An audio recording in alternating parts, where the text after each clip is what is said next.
Shri Radhe Radhe guys, ये 5वां दिन है श्रीमद् भागवत कथा का जो अर्की में समागम लगा हुआ है। और ये वाला वीलॉग भी आपको बहुत पसंद आएगा, मैं यही आशा करती हूँ। बहुत सारी छोटी छोटी बहुत बड़ी बड़ी बातें यहाँ पे हम लोगों को सिखाई जाती हैं, जो हमारी जनरेशन को सीखने की और अपनी निजी ज़िंदगी में भी उन चीज़ों का अनुसरण करने की बहुत ज़रूरत है। और साथ ही साथ बहुत सारा क्राउड भी इकट्ठा हो चुका है, पता नहीं सीट मिलेगी कि नहीं, पर मुझे पता है मिल ही जाएगी।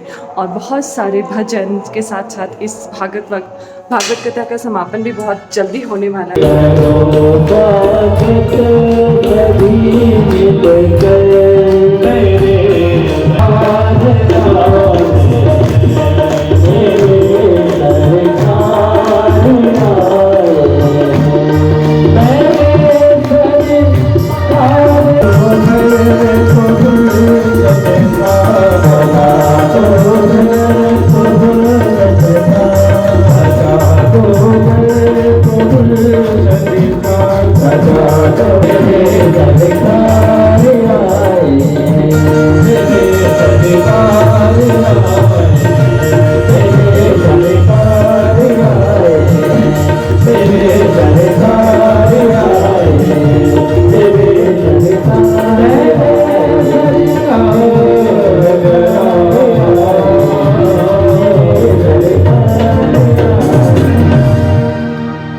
बोले बांके बिहारी लाल की भागवत महापुराण की जय। बोले व्यास जी महाराज की जय।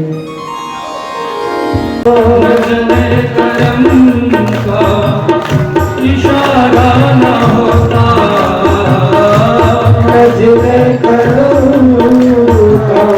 इशारा न होता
उसके बाद तुम्हें अपने कांधे पे बिठाता है।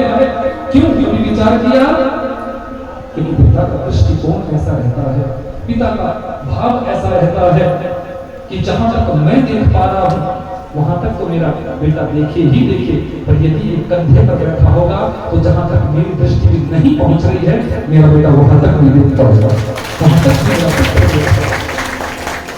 पिता अपने पुत्र से हारना चाहता है कि जहां तक मैं नहीं पहुंचा, जो जीवन में मैं नहीं कर सका, मेरा पुत्र वो सब कर, मेरा बेटा वो सब करेगा।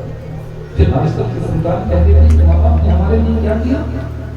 अरे याद करो उस दिन को जब तुम बहुत छोटे थे, सर्दियों के दिनों में तुम कई बार बिस्तर गीला करते थे, पर माँ ने कभी घृणा नहीं की। तुम गंदगी कर लेते थे, माँ ने कभी घृणा नहीं की। खुद गीले पे सोए बिछौना हमको सूखा डाले। अपनी आप माँ गीले पर सोती है और अपने बच्चे को छाती से लगाकर जब तुम पूरे बिस्तर को गीला कर देते थे तो माँ के पास अब कोई रास्ता नहीं बचता है, क्योंकि इस तरफ भी दाईं तरफ भी गीला है, बाईं तरफ गीला है, बीच में भी गीला है। अब अपने बच्चे को कहाँ सुलाऊं? अंत में माँ उस गीले बिस्तर पर सोती है पर अपने बच्चे को अपनी छाती पर सुलाती है, क्योंकि वो माँ है। उस माँ को नहीं चुनाओगे, उस पिता का ऋण चुना पाओगे? जीवन में यदि लंबी से लंबी अवस्था में ध्यान कर लो, याद रखना माता पिता के ऋण को चुका नहीं सकता, कोई माँ बाप के ऋण को नहीं चुका सकता। मैया की आंखों से बनाते बह रही है, कन्हैया को देख रही है, आंखों से हो जाए था कह रहे हैं। आधी रात का समय है, कन्हैया की आंख खुली, मैया तुम रो रही हो, तुम रो रही हो माँ? अपने मन में आंसुओं से, हाथों से मैया के आंसुओं को पोंछा है, आंसुओं को पोंछा है। मैया बड़ी जल्दी लौट कर आ जाऊंगा, ऐसे रोगे तो मैं कैसे जाऊंगा, कैसे जाऊंगा? मैया कहती है कन्हैया मेरी याद बिल्कुल मत करना। अरे मैं ऐसे निष्ठुर हूँ, एक मटकी के फोड़ने के बदले मैंने तुझे भूखल से बांध दिया था, मैंने तेरा काम पकड़ लिया था, मैंने तुझे चांदी की छड़ी दिखाई थी। इन बातों को भी याद मत करना। मेरे गोविंद आज रो पड़े हैं और मैया से कहते हैं मैया यदि मैं अपने जीवन में देवताओं जैसी लंबी आयु भी धारण कर सकूं, उसके बाद में आपने जो प्रेम मुझे दिया है, आपने जो वात्सल्य मुझे दिया है, उस प्रेम का बदला मैं चुका नहीं सकता, उस वात्सल्य का ऋण मैं कभी जीवन में चुका नहीं सकता। माँ का बच्चा चाहे बेटा है चाहे बेटी है, यदि वो पढ़ने लिखने के उद्देश्य से, बिजनेस के उद्देश्य से या फिर नौकरी आदि के उद्देश्य से जब घर छोड़कर जाता है, उस समय माता पिता को बड़ा कष्ट होता है। वो अपनी छाती पर धैर्य और पत्थर रखते हैं, उनकी आंखों से उस समय बनाए रहती है। उनके हृदय में बड़ा कष्ट होता है क्योंकि उनका बच्चा किसी उद्देश्य से उनसे दूर जा रहा है, लेकिन फिर भी वो समाज के सामने, दुनिया के लोगों के सामने हिम्मत रखते हैं, हिम्मत दिखाते हैं कि नहीं, हमें अपने बच्चों को दूर भेजना ही पड़ेगा, इनका भविष्य इसी में ही उज्ज्वल है। माता पिता कभी अपने बच्चों का अनिष्ट नहीं चाहते। आजकल माँ बाप यदि थोड़ा सा डांट दे कुछ कह दे तो बच्चों को ऐसा लग जाता है कि अरे माँ बाप हमें डांटते ही रहते हैं, और वो बच्चे कभी ये नहीं सोचते इनकी डांट में भी हमारी भलाई छुपी हुई है, इनकी फटकार में भी हमारा कल्याण छुपा हुआ है, क्योंकि माँ बाप से अच्छा कल्याण तुम्हारे संसार में कोई सोच ही नहीं सकते।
हमारे लाला के प्राणों की रक्षा नारायण भगवान करे।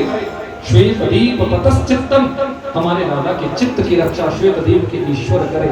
मनो योगेश्वर होतो, हमारे लाला के मन की रक्षा योगेश्वर भगवान। सुखदेव स्वामी कथा सुनाते सुनाते रो पड़े हैं। राजा देखो इन माताओं के भाव को, कितना सरल भाव है इन माताओं का, कितना ऊंचा भाव है इन माताओं का। इनको नहीं पता कि हम किसके नाम से किसको झाड़ा लगा रही है, परमात्मा के नाम से परमात्मा को ही झाड़ा लगा रही है। नाम भी उन्हीं का है और झाड़ा भी उन्हीं को लगाया जा रहा है। यह है भक्त की श्रेष्ठता। याद रखना बंधु, इस संसार में यदि परमात्मा से ऊंचा कुछ है तो वो परमात्मा का नाम है। जिस पत्थर को राम उठाते हैं और समुद्र में छोड़ देते हैं, कदाचित वो पत्थर डूब जाता है। पर जिस बड़ी बड़ी चट्टानों पर, बड़े बड़े पत्थरों पर, बड़ी बड़ी शिलाओं पर नल और नील राम नाम लिख देते हैं, वो बड़ी बड़ी चट्टानें, बड़ी बड़ी शिलाएं समुद्र में भी तैरने लग जाती है। यह परमात्मा के नाम की साथ है। यदि विश्वास है तो परमात्मा के नाम में बहुत बड़ी ताकत है। राम नाम में बहुत बड़ी ताकत है, कृष्ण नाम में बहुत बड़ी ताकत है। एक बार गोस्वामी तुलसीदास जी कथा सुना रहे थे, नित्य नियम था इनका कथा सुना। सारे भक्त कथा सुनकर चले गए तो एक भक्त ऐसा तो बैठेगा। बरसात के दिन थे, बाहर भयंकर वर्षा प्रारंभ हो। अब श्रोता तो चाहे एक हो, उसके लिए भी कथा सुनाई जाती है। अब कथा में इतने हो चुके थे कि ध्यान ही नहीं रहा। समय देखा तो 9 बज चुके थे। तो तुलसीदास जी ने कहा कि बाहर भयंकर बरसात हो रही है, भैया आज तक विश्राम कर। कहने लगा, बोले महाराज अब तक तो मेरा मन कथा में था, पर यदि मैं नहीं जाऊंगा तो मैं शरीर मेरा यहाँ रहेगा पर मन तो मेरा परिवार के पास पहुंच जाएगा। तो सिद्धार्थ जी कहने लगे, तू जाएगा तो जाएगा कैसे, क्योंकि इस समय तो नदी में उफान आया होगा, रात्रि के 9 बज चुके हैं, कोई केवट तुम्हें नहीं मिलेगा, कोई नदी पार कराने वाला नाविक तुम्हें नहीं मिलेगा, कैसे पार जाओगे। ये व्यक्ति कहने लगा, मुझे तो जाना होगा। भक्त वत्सल भगवान ने कही, मुझे तो जाना होगा, क्योंकि नहीं जाऊंगा तो मन से मैं परिवार के पास पहुंच जाऊंगा और शरीर से आपके पास पहुंचूंगा। तुलसीदास जी ने कहा, फिर तो सब गड़बड़ है, क्योंकि भगवान को किसी का मन ही तो चाहिए, शरीर तो किसी का चाहिए नहीं। मनः संधारयेद्धियः, भगवान कहते हैं कि अपना मन मेरे चरणों में समर्पित करो। शरीर से तुम कैसे भी हो, शरीर से कोई लेना देना नहीं। तुम मोटे हो, पतले हो, लंबे हो, छोटे हो, गोरे हो, काले हो, भगवान को इससे कुछ लेना देना नहीं। परमात्मा कहते हैं कि भक्त जब अपना मन मुझे समर्पित कर देता है तो बस मैं उस भक्त को अपना बना लेता हूँ और वो भक्त मेरा बना लेता है। ये शॉर्ट तुम्हारे जीवन में, आगे चलकर ये शॉर्टकट तुम्हारे जीवन में भयंकर होने वाला है। इसलिए निवेदन है मेरा आप सभी से कि पितृ कर्म में कहीं भी शॉर्टकट नहीं मारना। देवताओं को भले ही तुम शॉर्टकट में मना सकते हो, वो मान जाएंगे, लेकिन पितृकर्म में यदि आपने कहीं से भी कोई अभाव दिखाया तो उस समय तो तुम्हें पता नहीं चलेगा, लेकिन आगे चलकर वही शॉर्टकट तुम्हारे जीवन में बहुत बड़ी समस्या बनकर पड़ेगी। तो यहाँ नंद बाबा को देखो, नंद बाबा ने पितृदेवार्चन तथा पहले पितरों का तर्पण किया है और उसके बाद देवताओं का अर्चन वंदन पूजन किया। सीख लेना देगा। महान मन वाले नंद बाबा हुए हैं। दिव्य ब्राह्मणों को बुलाकर अब उन्हें दान देना प्रारंभ किया है। दान क्या दिया है ये भी सीख लेना भगवान कि धेनु नाम नियुते प्रादा विप्रेभ्य समलंकृते तिलाद्रीन सप्तरत्नाभ्य शातकंबांबराकृता। धेनु नाम नियुते प्रादा, 2 लाख गैयन का दान नंद बाबा ने किया है। किस किस ने किया है दान, बोलो जरा, उठाओ हाथ। बोले गौदान तो दूर की बात है महाराज जी, हम तो गौग्रास तक नहीं देते, है ना। गावो विश्वस्य मातरः, याद रखना। सुनो, जिसने अपने जीवन में गौ सेवा नहीं की, अरे घर में तुम गौ सेवा नहीं कर सकते तो मत करो, क्योंकि शहरी जीवन लोगों का हो चुका है, वहां पर व्यवस्था नहीं है, खुद के रहने की व्यवस्था है नहीं, तो गैया को कहां पालोगा। और देखो एक बात मैं यहाँ जरूर कहना चाहूंगा कि गैया के लिए तो आपको समस्या है, और कुत्ते बिल्ली पालने में आपको समस्या नहीं आती, उनके लिए आप अलग घर बना देते हो, बोलो है कि नहीं। पर गैया तुम घर में नहीं रख सकते। और जबकि ये कुत्ते बिल्ली तो दूर का विषय है, गौ माता तो हमारे यहाँ होनी चाहिए।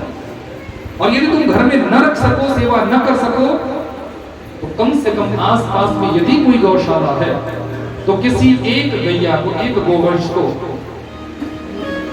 गोद ले लो। जैसे हम किसी को अपना मान लेते हैं, तुमने धर्म बहन बना ली, तुमने धर्म बेटा बना लिया, धर्म माँ बना ली, धर्म भाई बना लिया, ऐसे ही एक धर्म की गैया भी बना लो। जैसे संसार के तुम व्यवहार निभाते हो, ऐसे वहां गौशाला में जाकर उसको अपनी बहन मान लो, माँ मान लो, जो मानना है मानो, उसकी सेवा करो, उसके निमित्त कुछ ना कुछ भेंट करो। देखना, गौशाला में जाकर भी यदि आपने सेवा कर दी तो जो घर में गौ सेवा करने का फल है वो गैया मैया आपको गौशाला में जाने पर भी वो फल दे देगी। लेकिन ये तुम श्रद्धा से जाते, ये तुम विश्वास से जाते। तो यहाँ नंद बाबा ने 2 लाख गैयन का दान किया। कैसे किया? उनके चारों चरणों को चांदी से मढ़वाया। जुग जुग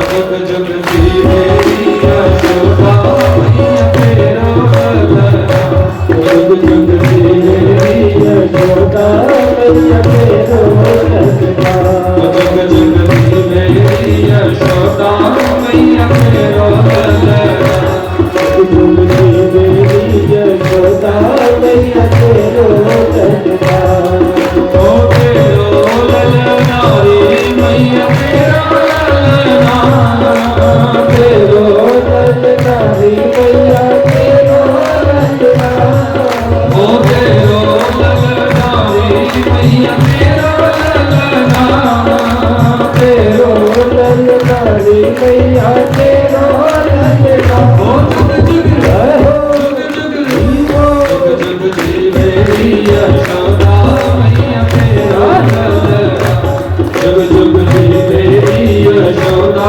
मैया तेरा ललना।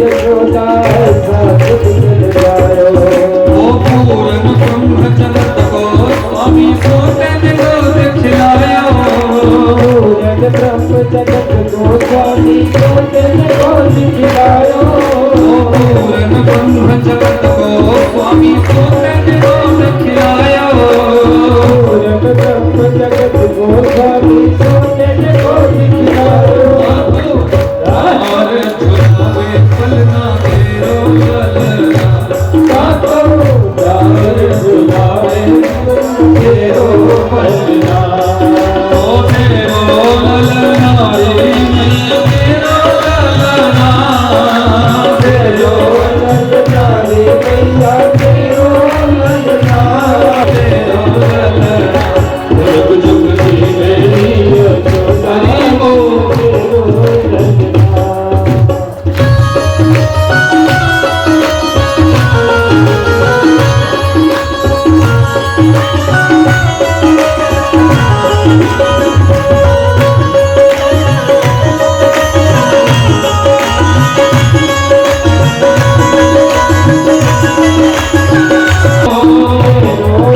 जगत को स्वामी सोते को दिखलायो, मेरो इष्ट जगत को स्वामी सोते को दिखलायो, मेरो इष्ट जगत को स्वामी सोते को दिखलायो,